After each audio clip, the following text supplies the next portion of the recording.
So আজকে আমি তোমাদেরকে দেখাবো স্মোকি আইস কিভাবে সহজেই তোমরা করতে পারবে। সো আমাদের স্মোকি আইস করতে কি কি লাগে সেই টুলগুলো এখন আমি তোমাদের সাথে শো করব।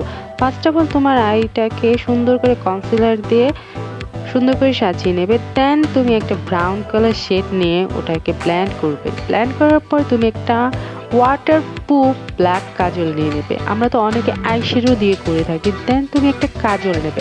কাজল নেওয়ার পর তুমি ওটাকে সুন্দর করে আইলাইনারের মতো করে মোটা করে এটাকে সুন্দর করে ব্লেন্ড করে দেবে। দেন তুমি ওই সেম কাজলটা দিয়ে নিচেও দিয়ে নেবে। দেওয়ার পর এটাকেও সুন্দর করে ব্লেন্ড করে নেবে। দেখতে পাচ্ছ তোমরা আই লুকটা এতটা অ্যাক্টিভ লাগছে যা বলার বাইরে। তো ভিডিওটা কার কার ভালো লেগেছে অবশ্যই কমেন্ট করে যাবে এবং লাইক করে সাবস্ক্রাইব করে যাবে। এরকম আরও অনেক ভিডিও পেতে আমাকে অবশ্যই ফলো দিয়ে রাখবে। সো আজ এই পর্যন্তই, সবাই ভালো থেকো, আল্লাহ হাফেজ।